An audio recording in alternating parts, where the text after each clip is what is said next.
Hi hello అందరికి నమస్తే. మా వాడలో తిరగొద్దు, మా ముందు చెప్పులు వేసుకోవద్దు, మా ముందు నడవాలంటే మీ కాళ్ళకున్న చెప్పులు మీ నెత్తిన పెట్టుకొని తిరగాలి అని చెప్పి అధికార పార్టీకి చెందినటువంటి వాళ్ళు మరి దళితులను బాగా ఇబ్బంది పెడతా ఉంటే వాళ్ళు దళితులంతా కూడా తిరగబడాల్సినటువంటి పరిస్థితి వచ్చింది. ఎక్కడైనా ఒక పిల్లిని 4 రూములో వేసి హింసిస్తే ఆ పిల్లి ఏం చేస్తుంది? పులిలా మారుతుంది. సో ఇది దళితులు కూడా అదే రకంగా మారినటువంటి పరిస్థితి. అధికార పార్టీకి చెందినటువంటి వాళ్ళు అధికారం ఉంది కదా అని చెప్పి ఇష్టం వచ్చినట్టు ప్రవర్తించడంతో వాళ్ళు ఆ రకంగా తిరగబడ్డారు. అసలు ఎక్కడ జరిగింది ఏంటి గొడవదానికి సంబంధించి చూస్తే ముఖ్యంగా ఏంటంటే ఇంత జరిగితే కూడా దళితులపైన దాడి జరిగితే 13 మంది పైన దాడి జరిగితే కూడా మళ్ళీ కొన్ని బైకులు కూడా ధ్వంసం చేశారు. అక్కడ ఇంత జరిగినా కూడా అధికార పార్టీకి చెందినటువంటి ఏ పత్రికలు కూడా వార్తలు రాయలేదు. పైగా ఈ టీడీపీ నాయకులు ఏంటంటే ఈ దాడి చేసింది వైసీపీ పార్టీ నాయకులు మా పైన దాడి చేశారని చెప్పి వీళ్ళపైన రివర్స్ కేసు పెట్టారు. నిజంగానే కనుక వైసీపీ పార్టీ నాయకుల తప్పు ఉండి ఉంటే కనుక వాళ్ళ అధికార పార్టీకి చెందినటువంటి పత్రికలు వార్త రాయకుండా ఉండరు కదా. అధికారం కోల్పోయినా అహంకారం తగ్గలేదు, ఇంకా దాడులకు పాల్పడుతున్నారని ఏదో రకంగా వార్త రాస్తారు కదా, వాళ్ళు రాయలేదు ఎక్కడ. ఇది సాక్షి ఫోకస్ చేసింది దీనికి సంబంధించి.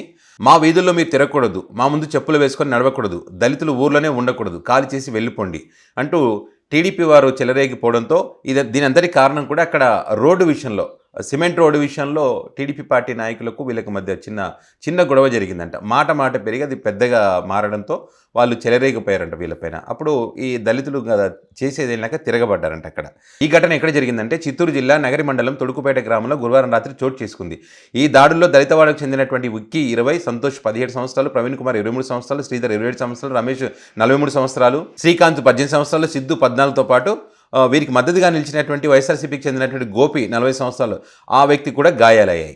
టీడీపీ పార్టీకి చెందినటువంటి ఇద్దరికి కూడా గాయాలని ఇక్కడ టీడీపీ మండల ప్రధాన కార్యదర్శి పురుషోత్తమ నాయుడు, రాజేష్ కూడా గాయపడ్డారు. వీళ్ళిద్దరు కూడా గాయపడ్డారు.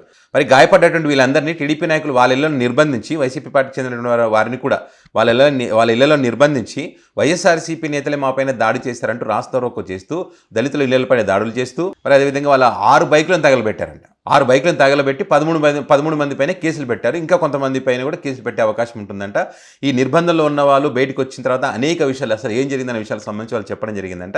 ఇప్పుడు ఏంటంటే పోలీసులు ఒక వర్గానికి సంబంధించి వాళ్ళు కంప్లైంట్ ఇచ్చారు, మిగతా వర్గం కూడా కంప్లైంట్ ఇస్తే కనుక కేసు నమోదు చేస్తాం, ఇప్పటికే అదనపు బలగాలను దింపుతా ఉన్నాం, ఇక్కడ ఎలాంటి అవాంఛనీయ ఘటనలు జరగకుండా అని చెప్పి పోలీసు అధికారులు అయితే చెప్తా ఉన్నారు.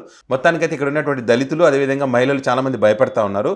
మహిళలు ఏం చెప్తా ఉన్నారంటే తమపై దాడి చేసి వారే నిరసనకు దిగడం విడ్డూరంగా ఉందని, ఊళ్ళో దళితులు తిరగకూడదంటూ, చెప్పులు వేసుకొని అసలే తిరగకూడదంటూ, ఒకవేళ మా ముందు తిరగాలంటే చెప్పులు తలపైన పెట్టుకొని వెళ్ళాలని వాళ్ళు దౌర్జన్యాలకు పాల్పడతా ఉన్నారని, పిల్లలు పాల ప్యాకెట్ తీసుకోవడానికి వెళ్తే కూడా భయపడేటువంటి పరిస్థితి ఉందని చెప్పి, తమ పిల్లలు పాఠశాలలకు వెళితే తిరిగి పంపించేస్తున్నారని చెప్పి, ఇదేం న్యాయమని అడిగితే తిరిగి దాడులు చేస్తూ ఉన్నారని చెప్పి, కొంతమంది యువకులు ఇప్పటికే దళిత వాడకు చెందినటువంటి యువకులు ఇప్పటికే కనిపించడం లేదని చెప్పి వాళ్ళు కంప్లైంట్ చేసినా కూడా పట్టించుకునేటువంటి పరిస్థితి లేదని చెప్పి మహిళలు ఆవేదన చెందుతూ ఉన్నటువంటి పరిస్థితి ఉంది. సో ఈ రకంగా దళితులపైన జరుగుతున్నటువంటి దాడికి సంబంధించి ఏ వార్తా పేపర్ కూడా కవర్ చేయలేదు, సాక్షి పేపర్లో మాత్రమే కవర్ చేశారు.